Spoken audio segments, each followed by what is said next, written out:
Oh, hello there. Welcome to Alex's fun little show. Greetings. Hello, hello. If you have been a longtime listener, first-time caller, you know that we are on our third season of Alex's fun little podcast, and now it's a show. So not starting over, but just adding in something new. If you are driving, I don't want you looking at like a screen, so still listen to the podcast version. But we are back for season 3. We have gone through so many changes, including, look where we are. We are finally in our new home. It's been a big work in progress. We finally got this all figured out. We had to take what was supposed to be a few weeks off, turned into a lot of weeks, because when we realized we had the capability to make this into a show, we said, this is like dream state. We have to do it. So producer Bay Michael is in the corner. He set everything up. There's soundproofing. Hello, Michael. Hello. Hi, how are you? I'm doing good. This episode in particular is going to be very interesting for us because it is now 9:13 at night. Normally we would film these and record the podcast during the day, but it's Met Gala night, baby, and we're going to get into that. We're actually still waiting as of 9:13 on the last guest, and I think it's Rihanna, but like I have the live stream going over here and she's worth waiting for. So we will get to it.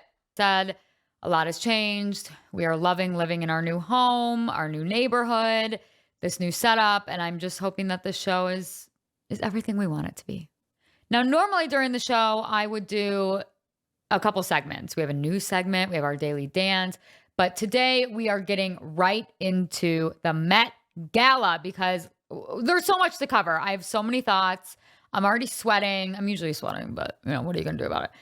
This year's theme was either going to be a big hit or a big miss. And all day I was very negative. It's like, this can be a big miss. This is going to suck. The theme is Karl Lagerfeld, a line of beauty. And I thought, nobody's going to get this right. Unless they're wearing archival Chanel, how are they going to reinterpret some looks from Chanel, Fendi, Chloe, things from Karl's archive? And I was very concerned and worried. But it was a hit. I've got to say, it was a hit. I am absolutely floored at how people showed up and showed out and paid homage to Karl Lagerfeld in their own way, in really interesting ways, some good, some bad. Either way, we're going to get into them all. So let's just get straight into it. Starting off pretty strong with Anne Hathaway, who is in custom Donatella Versace, Princess of Genovia and Queen of My Heart. I cannot get over her confidence, her effortlessness on the red carpet. This dress is absolutely gorgeous. There's a lot going on. It's a lot. I get that. But she's so joyful about wearing it that it makes all the difference and it doesn't come off as gaudy or just too much. She's wearing it incredibly well. Like I said, Queen of My Heart, Queen Anne Hathaway, we stand. All right, I gotta start putting my hair back. We're getting very serious. And I am anxiously like watching this live stream over here because I don't want to miss the moment that Rihanna or God forbid Beyonce shows up. If that happens, we're just going to cut this. We're just going to cut this video off. When I saw Alton Mason, my jaw fell to the frickin' floor. And when he was doing his red carpet interview, something I really appreciate about celebrities is when they have done their homework, they've done their research. Like, I'm not just going to show up in a little pretty dress, a nice suit. I'm going to do my research and wear something that's on theme. That is why you are there. You are invited to dress to the theme, unless you're Anna Wintour, who just wears whatever the heck she wants. I know she was wearing Chanel, but at the end of the day, like, that's a Chanel coat that you put a skirt on underneath. Anyway, if Vogue ever wants to hire me for the Met Gala, you didn't hear that. No, you didn't. Anyway, Alton Mason in this gorgeous bridal look. And he said, it's because when I think of the iconicness of Karl Lagerfeld, of Chanel, it's that last bridal look at the end of every show. And so he came as a bride. Like, that's doing your research, mamas. That's doing your homework. This was one of my favorites of the night, and it was a Nakiai in Prabal. It's giving jellyfish chic. This is what Flounder and the Little Mermaid should be looking like. He's a fish, not a jellyfish. But still, they put Flounder on the Ozempic diet because that's not how Flounder should be looking if you've seen the poster. The craftsmanship, the beauty, the skin. It was almost too much for my brain to comprehend. It was a knockout of the park. Absolutely gorgeous. Moving on to Bad Bunny Baby in custom Jacquemus. I really, really love the risk that he took here with this all white look. However, it is giving like toilet paper and my worst nightmare, which is toilet paper sticking like out of the back of my skirt and my dress, and I like trail it through a restaurant, but in a really chic and expensive way. Listen up. I told you guys. I told you on my Instagram, someone is coming as Choupette, and the only person that I think it's acceptable if they did come as Choupette is Doja Cat. I think a lot of people expected me to hate this, and I don't. I actually really liked it. She had the prosthetic makeup right. It was custom Oscar de la Renta, okay, as a cat, as Karl Lagerfeld's cat, Choupette. And I think she did it right. I think it was absolutely stunning. I think it was an amazing custom job. The prosthetic work was unbelievable. And I'm not a cat person, but I might be now. Don't tell Maple. And speaking of Choupette, I have not fully recovered from what happened to me tonight. And that was a giant furry showing up on the red carpet as Choupette, as seen here. I thought, how funny, how obnoxious. Who's in there? What's going on in there? And it was Jared Leto. I have never in my life had a jump scare that severe. I screamed so loud that my throat still hurts. When he took that head off and unveiled himself, I thought we were watching a horror movie. I think that was the scariest thing that's ever happened to me in my life. Like being like, oh, what's in there? Like, it's almost like when you like get really close, like a baby's face, like you're so cute, and then like throw up on you. Like that's the shock that I had when I found out that it was Jared Leto. And he did that on purpose. He knows he scares people. And he thought like, oh, I'm going to get him with like this cute, funny, whimsical cat. Who could that possibly be? I literally thought it was Cardi B. Like I was texting him being like, I think it's Cardi B. She's such a prankster. Going to have this amazing gown on underneath. Like it's going to be funny. And then, you know, what's that scary movie? Like, beep, beep, beep, beep. Like as the hat or as the head was coming off, I saw it in slow motion and I saw my entire life flash before my eyes. You gave that deep scream, not like the fun, like laughing scream, like the deep, I'm scared scream. So I don't scream in high pitch. Like if you know me, like I can't do like a, like it doesn't go high. It just goes low. When your screams go high, my screams go low. And it's very alarming, but it was very representative of how I felt in that moment. I was terrified. And then on top of it, after he comes out of his cat suit, he's like going around the red carpet like, oh, I'm so funny. No, you're not. He came out in this look, which is I'm sorry. In this look, I'm still getting a handle on things. He came out as my sleep paralysis demon. When I say I am scared of Jared Leto, this is who I am talking about. This is the look. It's horrifying. It's giving cult leader. It's giving haunts you in the middle of the night. And I will never, ever be the same after that incident. I will never be fooled by that man again. Ever. Ever. Okay. Let's move on to something a little bit lighter. We have Dua Lipa, which this was a look I was hoping and praying we would see all night long, which was fall-winter 1993 Chanel bridal look. And I did hear E-News, the commentators, the people doing the red carpet saying, you know, oh, it was recreated like a look after this 1993. No, it wasn't. It was the dress. I don't know why they would spend 1 million hours recreating something that's probably been preserved since 1993. Like me. 1991. It fit her like a dream. So pristine, so beautifully preserved. At first when I saw it, I thought she should put her hair up. And I was like, I honestly don't even care. The Tiffany necklace was blinding. It was perfect archival Chanel. And I was so, so glad that somebody wore it.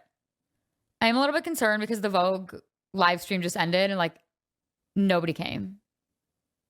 It's 9:23 p.m. and it's just saying, see the highlights and watch again. I don't want to watch it again. I want to see if it was Rihanna. TBD. We'll find out by the end of the show. You know how much I love my beauty products, but I hate when my gloss gets sticky and gets all stuck in my hair. But luckily, that's not a problem with Lip Gloss Boss. Lip Gloss Boss makes uniquely mint-infused glosses that are never sticky, always hydrating, and made to last. Perfect for long wear, their Magic Wand glosses go on like a gloss and wear as a stain for long-lasting color and hydration. Their Balmy Gloss, which is truly one of my favorite things in the world, is the ultimate hybrid balm gloss combo. It locks in moisture while providing an ultra glossy finish. It's also a multi-use product that is safe for lips, lids, and everywhere in between. You don't have to tell me where. I trust you. Lip Gloss Boss creates the magic and you gloss it on.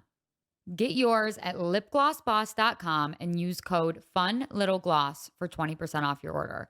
Again, that's lipglossboss.com. Use code FUNLITTLEGLOSS for 20% off your order. Lip Gloss Boss has been one of our sponsors since the very beginning. I truly love their glosses. I love that it's women-owned, small business. Your lips deserve the care of the Lip Gloss Boss. Up next, we had Emma Chamberlain, who I was expecting a lot from. As a commentator for Vogue, I really enjoyed her look last year. I like Emma Chamberlain. I like how she went from vlogging on YouTube to the Met Gala red carpet. I was really disappointed in this Miu Miu look. She first came out in this blue suit, and I just thought it looked very much like Fashion Nova Couture. It did not look like something that was youthful and young and really avant-garde and cool. She did change into pretty much the same set, also in black, which was confusing to me. I think she just should have worn the black. It was much more an ode to Carl, the black and white. But I didn't like it. And I heard people aren't liking her coffee, the drinkable ones from Walmart. But at the same time, like, I also like to drink my coffee black, like Emma. So I'll try it, but I won't be trying that suit. Not a fan. Florence Pugh in Valentino is an absolute marvel. First of all, shaved her head, icon for that. The dress is gorgeous, but this headpiece here, when am I going to get this right?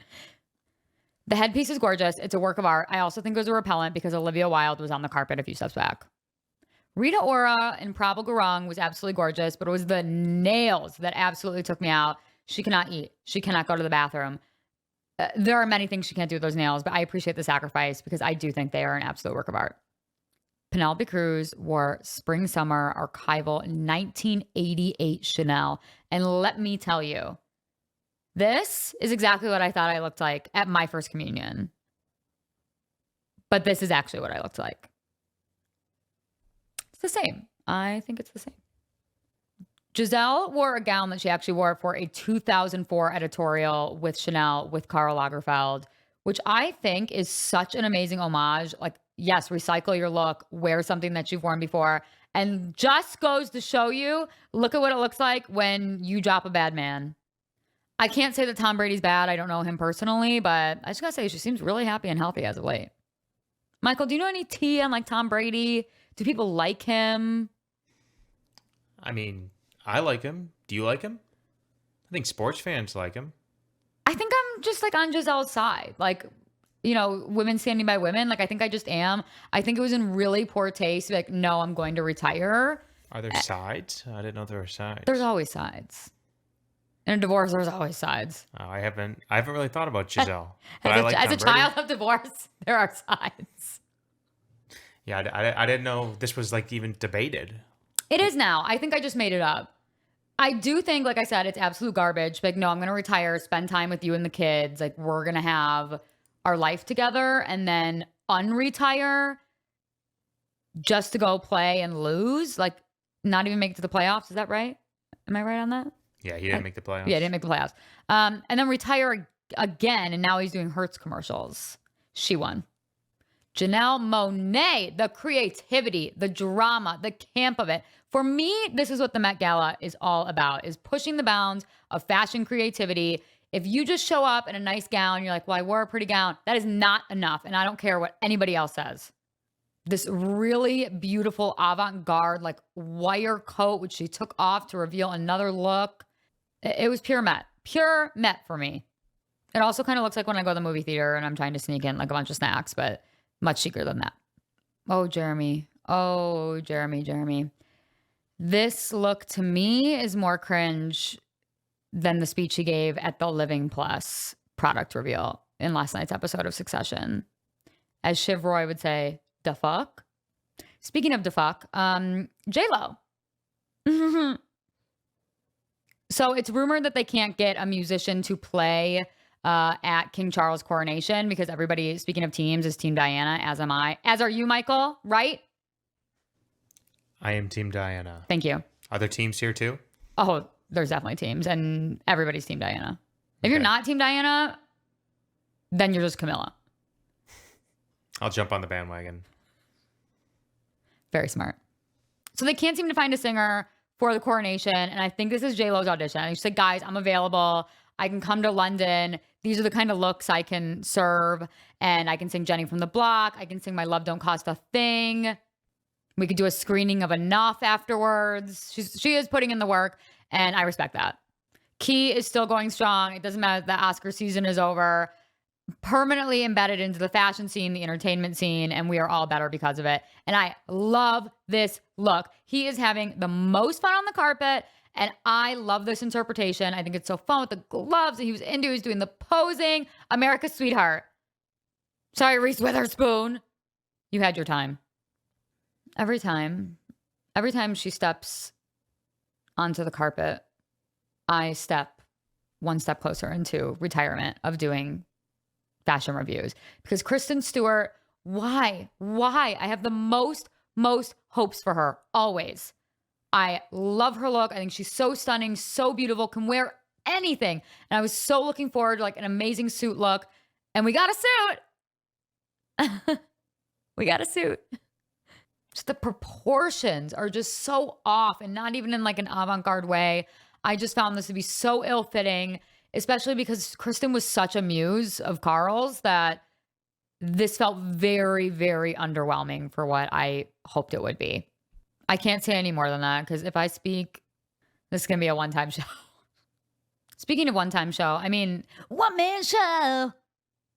I'm really surprised at how much I can sound like Nick Jonas at this point.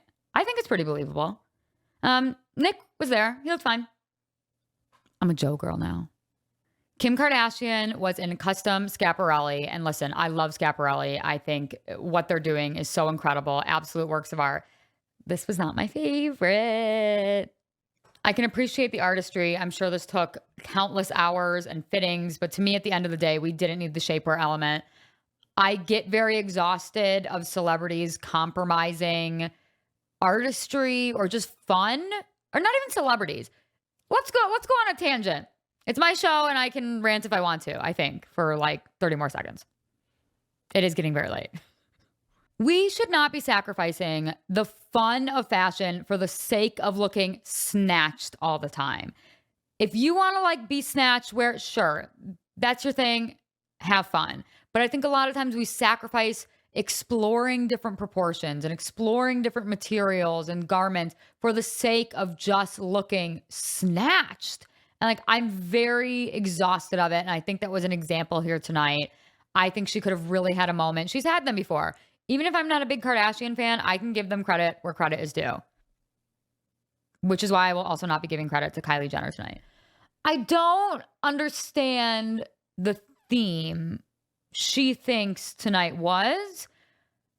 I was talking with my friend Andrew and we said, oh, like, how is she going to spin this? Like, how is it going to come out tomorrow? Like, no, this was my homage to Carl. And we were thinking maybe it was an homage to Andre Leon Talley, which, like, to be honest, I don't know if he would have wanted that. But I can't speak for anyone else. And I maybe shouldn't be speaking about this. But again, upsetting me to like not be on theme, trying to just look snatched when you could really have an insane couture moment because you have every single asset at your disposal. You guys know how I feel about Margot Robbie and her being in her Chanel partnership, which apparently she's out of. She did wear archival Chanel tonight, and I thought it was the best they've ever dressed her. Like, where has this been for the last 2-3 years? However, with Barbie coming out, I really was expecting something a little bit more celebratory of the movie, which I cannot wait to see. I am foaming at the mouth to see Barbie. Are you, Michael? Am I foaming at the mouth to see Barbie? Yeah. Is there a Barbie movie? Yes. You should be foaming at the mouth for it. That sounds fun. Did you ever play with Barbies? Like, is this the one with Ryan Gosling as Ken? Yes. See, everybody know. If it's made its way into Michael's consciousness, this is as big of a movie as Titanic. Yeah, I guess it could be fun. So it's like real actors, not a cartoon. No, it's Margot Robbie and Ryan Gosling. There's so many people in it. So like every celebrity. Not a cartoon. No. Yeah, right. Live action, Barbie. Yeah, I think it'd be fun. When's it come out? At the end of this month, we're going to go for sure. Okay. I'm going to dress in all pink. Maybe you could dress like Ken. Too far? That's not really my look. Okay. Did you play with Barbies growing up? Like with your sisters? Did you ever dabble? Come on. You never dabbled? Like not once? Or like, Michael, like you come play Ken. No. Did you ever chew on a Barbie shoe? I might have chewed on a Barbie leg. Oh. But I don't think so. So you weren't playing... I was eating Barbies? You weren't playing with Barbies, but you were just like sneaking downstairs for like a little snack? Yeah, I don't think I was. I think I was eating pen caps, not Barbie legs. You can't take it back now. You can't reel that back in. That's out there in the world now. But I'm not shaming you because I used to eat Barbie shoes like it was a delicacy. And like I honestly still would to this day. I really... Oh my God. You were eating Barbie legs. You're not one to talk. That rubbery taste. It was just like... We weren't teething because we were like children at that point. But it kind of was. Yeah, like it's like some like maybe when we have kids, I probably have to look up if it's safe or not. I won't give them a Barbie shoe because that's a choking hazard. But like, what about just a good old Barbie leg? Worked for us. When we were moving into our house and we had all these boxes, I was furiously ripping them open, trying to find one thing, and that was my Cijo home bedding. We switched over to Cijo home bedding a couple years ago, and we have not looked back. We have their French flax linen sheets, their cooling eucalyptus sheets, a French flax linen duvet cover. For any season, any temperature, Cijo Home has got your back. I cannot express the joy of slipping into some fresh Cijo sheets. The linen gives you like that cool girl, messy bed vibe, while the cooling eucalyptus is for all you hot sleepers, including myself. And now there's a temperature-controlled cotton that I just can't wait to try. You can try it too with 20% off your order. Use code ALEX20 at CijoHome.com. That's SIJOHOME.com and use code ALEX20 for 20% off your order and your best night's sleep.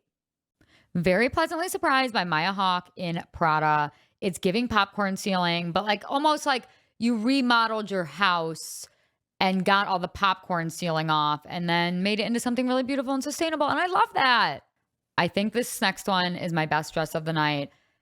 It quite literally brought a fashion tear to my eye. I couldn't comprehend what I was looking at, and that was Michaela Coel. I hope I'm saying that right because she deserves all the honor, all the props in the world for this custom Schiaparelli look. It took my breath away. The artistry of it. See, Kim wearing Schiaparelli, Michaela wearing Schiaparelli. Like they're both custom work, but look at this art. To me, it fed into the theme because it celebrated what is possible with creativity in fashion and just how far you can go and how beautiful it can be.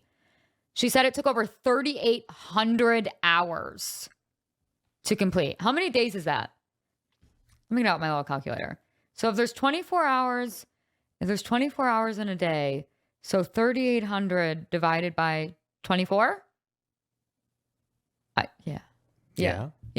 Mm-hmm. 158 days to make one dress. That is art, and that deserves our highest honor tonight of Best Dressed. Nicole Kidman also pulled a Gisele Bündchen. No, she did not leave. She married to Tim McGraw. I don't know why I'm asking you. Keith Urban, the other one. The other country star that I know. She wore a look from, I think she said it was a 2004 Chanel No. 5 ad that she did. And she's like, it still fits me today. It was preserved so beautifully. So I wanted to wear it again. And I thought that was a perfect homage. We love a sustainable queen. And the dress was flawless, gorgeous. I love her red carpet attitude lately. The like, hold on. I'm going to see if I can get it. Like the hair's all in front. And like, imagine if my hair is down to here. It's not, but it could be something. And it's just kind of like oh, now I look like Jared Leto. Hold on. Oh, it's not working for me, but it works for her. I was so excited to hear that Paris Hilton was going to be on the red carpet. And then I was very disappointed by society when they said that this was Paris Hilton's first Met Gala. Why haven't you been inviting her? It's Paris Hilton. Her contributions to society and the simple life secure her an invitation every single year. She's wearing custom Marc Jacobs. And while I was expecting something a little bit more Paris, bright, I did think this was a beautiful, gorgeous homage and it fit her like a glove and she looked incredible. And I'd like to see her on every red carpet everywhere across the world from now on. See, what you want for Paris Hilton is an exemption. That's what they call it in sports. Like if you win the Masters, you get an automatic invite into the Masters for the next 10 years or something. An exemption. That's called an exemption or an exception? Exemption. But to be exempt from something, I don't want her to be exempt from the Met Gala. Well, like you're exempt from... Doesn't make sense. Sports makes no sense. No, it is. It's like you're exempt from needing to qualify. You get the exemption. You're automatically You don't qualified. have to do anything. Right. Like she doesn't have to chum up to any other designer. Like every year, Anna Wintour is like Paris Hilton. You're just invited because you are Paris Hilton. Yes. Exemption for Paris Hilton. Thank you, Michael. I really, really appreciate the sports tie-in. Another look that truly brought, like, made me a little bit misty, I'm not going to lie, was Jeremy Pope in custom Balmain. It was such a moment. All of a sudden, the live stream, everybody was gone off the carpet. And then here comes flowing out this gigantic cape, the size of like 6 king-size duvets of Carl's face. And it was a moment. Like, I guess we didn't get to see Rihanna on the carpet. I'm going to check in a second here. But it was that just like a hush goes over the stream and everybody's looking at it. And it's just a moment for artistry and creativity and fashion. And it was so well done. Definitely also a contender for best dressed. I just checked. I'm still very confused. It's 9:43 p.m. They've shut down the carpet and we did not get Rihanna, even though it was reported that it was supposed to be Rihanna. I'm hoping everything's okay. I guess we'll find out tomorrow. I don't know if it's just late. Maybe she didn't feel like it. She's pregnant. Like that would be completely fine. But they were saying yesterday that like she was going to be wearing $25 million in jewelry. So where is that now? Because I could wear it if they wanted me to. There was no possible way for me to get to everyone that was on the carpet tonight. But however, I think this was one of the better years. I really do. I was pleasantly surprised by the creativity, by the willingness to play into the theme. Maybe Anna sent out like a warning letter and Kylie Jenner's just got lost in the mail. Best dressed, Michaela, without a doubt. Worst dressed, I shouldn't even have to tell you. The source of all my nightmares will be Jared Leto ripping off that cat head and revealing himself to the world. I might have peed myself a little bit, if I'm being honest. So, some general housekeeping. We will be releasing episodes every Thursday from now on. Today's was special. You can see we're in the dark. We've got the lights. Had to make it work because it's late and we still have to edit this thing. But I would do it for you guys because I love you so much. Actually, Michael's going to do it for you guys because I haven't learned this editing software yet. So thanks to Michael. We'll be bringing back some beloved segments like the Daily Dance, introducing some new ones that maybe revolve around estate sales, bringing back our 5-star hype ups. And I just hope every week you guys, whichever way you want to consume this content, whether it's through this YouTube show as we develop it and add new things and have backgrounds and sketches, or you listen on the podcast because you like it when you're walking or driving or swimming. I think they make underwater headphones. I would love to be with you during that time. I hope it's something you come to as a source of joy and love this season. Like I love you guys. So I will see you next week. Maybe we'll see Rihanna in like 15 minutes. If so, I will come back on camera in my real pajamas because these were just my fancy pajamas and maybe make a statement. I love you all so much. See you next week. Bye. Love ya.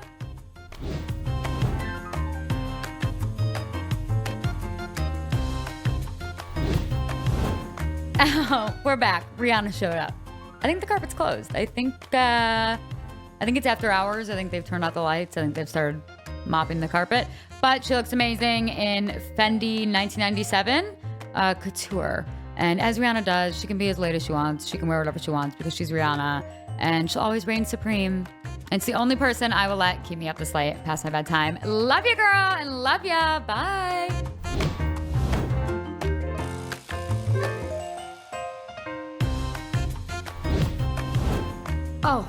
Oh, sorry. Rihanna's back. That wasn't it. That was just a look to get to the car.